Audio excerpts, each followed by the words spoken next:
les démocrates, Madame Delphine Lingemann. Merci Madame la Présidente. Mesdames et Messieurs les représentants syndicaux, tout d'abord, je tiens à remercier l'ensemble de la communauté éducative pour son engagement et au nom du groupe démocrate, je lui apporte tout mon soutien. Nous faisons tout ce constat. Ces dernières années, le nombre d'enfants en situation de handicap accueillis à l'école est en progression constante.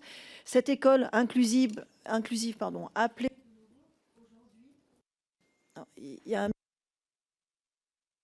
Est-ce que tous les micros sont bien éteints? Est-ce que vous pouvez regarder devant vous?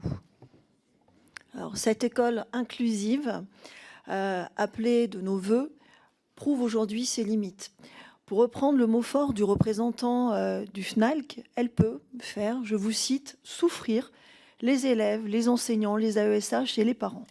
Les AESH sont pourtant au cœur de cette école inclusive. Leur périmètre et leurs conditions de travail doivent être repensés et un plan d'action métier pour les AESH avait été annoncé en mai 2024 à l'issue du comité interministériel du handicap. Plusieurs avancées permettent effectivement aujourd'hui de revaloriser ce métier, mais beaucoup reste à faire.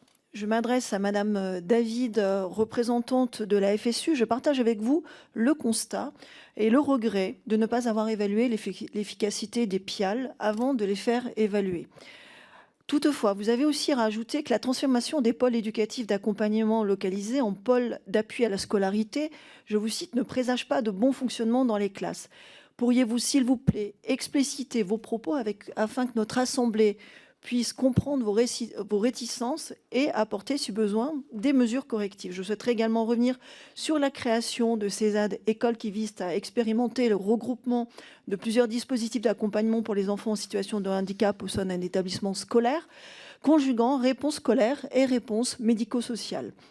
À la rentrée de septembre 2024, 10 projets pilotes d'établissements et services médico-sociaux dans les murs de l'école sont déployés. Alors, je m'adresse à vous. Que pensez-vous de ce dispositif? Dernière question qui relève du respect des valeurs de la laïcité. Je souhaite recueillir votre avis sur la reconnaissance des atteintes à la laïcité au sein de l'école de la République, ainsi que votre avis sur une proposition de loi co-signée par une cinquantaine de députés que j'avais déposée lors de la précédente législature, et qui visait à organiser au sein des établissements du premier et du second degré une cérémonie de la laïcité le jour de la laïcité, à savoir le 9